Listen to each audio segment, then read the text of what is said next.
नमस्कार। आज हम एक ऐसी विचारधारा पर चर्चा करेंगे जिसने हमारी आधुनिक दुनिया की राजनीति और समाज को एक नई दिशा दी है। जी हाँ, हम बात कर रहे हैं उदारवाद की।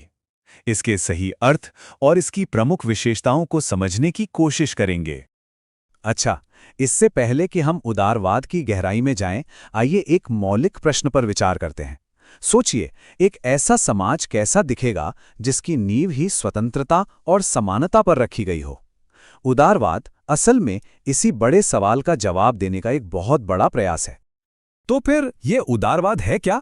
अगर बिल्कुल सरल शब्दों में कहें तो ये एक ऐसा राजनीतिक और नैतिक दर्शन है, एक ऐसी सोच है जो व्यक्ति की स्वतंत्रता, उसकी समानता और शासन में जनता की सहमति जैसे बड़े सिद्धांतों पर टिकी हुई है। ये सिर्फ एक विचारधारा नहीं है, बल्कि आधुनिक शासन और समाज को देखने का एक बहुत ही शक्तिशाली नजरिया है। तो इस पूरे विश्लेषण में हम उदारवाद को परत दर परत समझेंगे। शुरुआत करेंगे इसके परिचय से कि आखिर ये है क्या। फिर बात करेंगे व्यक्ति और उसके अधिकारों की। इसके बाद सरकार की सीमाओं पर गौर करेंगे और फिर देखेंगे कि यह कैसे एक लोकतांत्रिक समाज की नींव रखता है। और अंत में हम एक निष्कर्ष पर पहुंचेंगे।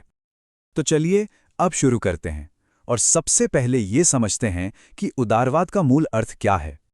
देखिए, उदारवाद के केंद्र में एक बहुत ही सरल लेकिन कह सकते हैं कि क्रांतिकारी विचार है, और वो विचार है हर एक व्यक्ति के लिए स्वतंत्रता और समानता को सुनिश्चित करना।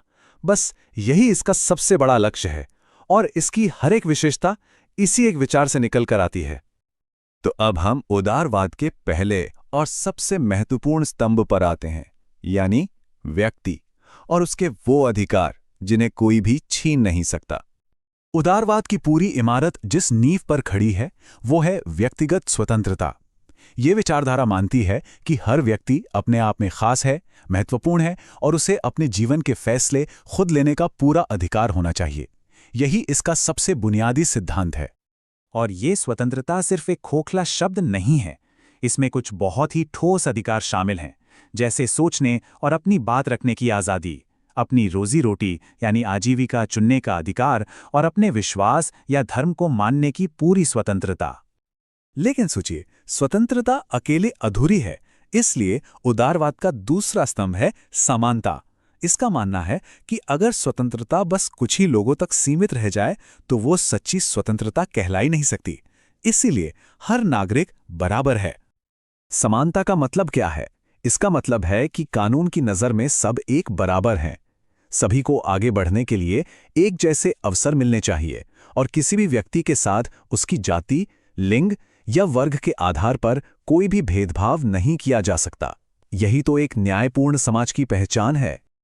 तो सवाल उठता है कि व्यक्ति के इन अधिकारों की रक्षा करेगा कौन?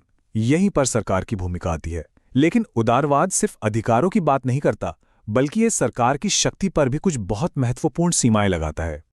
उदारवाद सीमित सरकार यानी लिमिटेड गवर्नमेंट के विचार का समर्थन करता है। इसका सीधा सा मतलब है कि सरकार की शक्ति असीमित नहीं होनी चाहिए।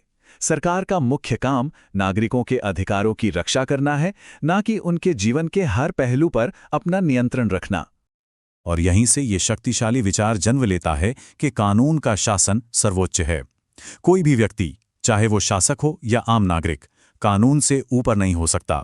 शासन का आधार कोई व्यक्ति नहीं, बल्कि हमेशा कानून होना चाहिए। उदारवाद सामाजिक अनुबंध या संविदा सिद्धांत पर आधारित है। ये एक बड़ा ही दिलचस्प विचार है। इसके अनुसार सरकार और समाज के बीच एक तरह का अनुबंध है। पहला कदम, सरकार का कर्तव्य है कि वो नागरिकों के अधिकारों की रक्षा करे।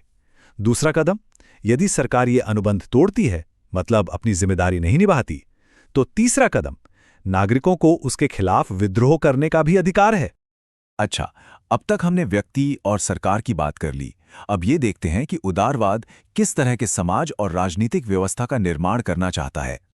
एक उदारवादी समाज की नींव कुछ प्रमुख सिद्धांतों पर टिकी होती है, जैसे राजनीतिक स्तर पर लोकतंत्र, जहां सरकार जनता की सहमति से ही चले, आर्थिक स्तर पर निजी संपत्ति का अधिकार, और सामाजिक स्तर पर धर्मनिरपेक्षता और सहिष्णुता, ताकि अलग अलग विचारों और मान्यताओं वाले लोग भी एक साथ शांति से रह सकें। तो अब हम अपनी इस चर्चा के अंतिम चरण में हैं। हमने अब तक जो कुछ भी समझा है उससे ये तो साफ है कि उदारवाद आधुनिक दुनिया की एक आधारशिला, एक फाउंडेशन स्टोन है।